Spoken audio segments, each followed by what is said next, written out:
ថ្ងៃនេះមានអារម្មណ៍ថាចង់ធ្វើ salad dressing ខ្លួនឯង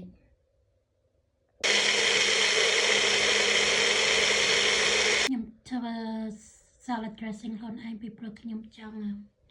ញ៉ាំ salad ថ្ងៃនេះញ៉ាំ salad មួយ salmon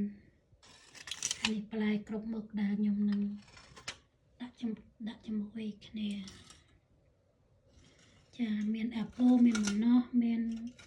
ត្រសក់មានខ្ទឹមបារាំងហើយនឹងប៉េងប៉ោះ avocado ហើយមានស្ពៃស្វាយការ៉ុតហើយនឹងស្ពៃបៃតងហើយនឹងញ៉ាំជាមួយនេះណាត់ហ្នឹងណាត្រដែកដី mix ហើយនេះ dressing ខ្ញុំធ្វើមួយនឹងខ្ញុំភ្លក់មួយនឹងឆ្ងាញ់មែនតើអូខេចាំមើលខ្ញុំរៀបចំញ៉ាំចានេះខ្ញុំរៀបចំរួចហើយអានេះឥឡូវខ្ញុំកំពុងតែរយសស្ដែលខ្ញុំធ្វើមួយហ្នឹង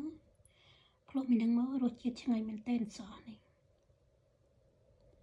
អូខេរហូតដល់ពេលញ៉ាំlunch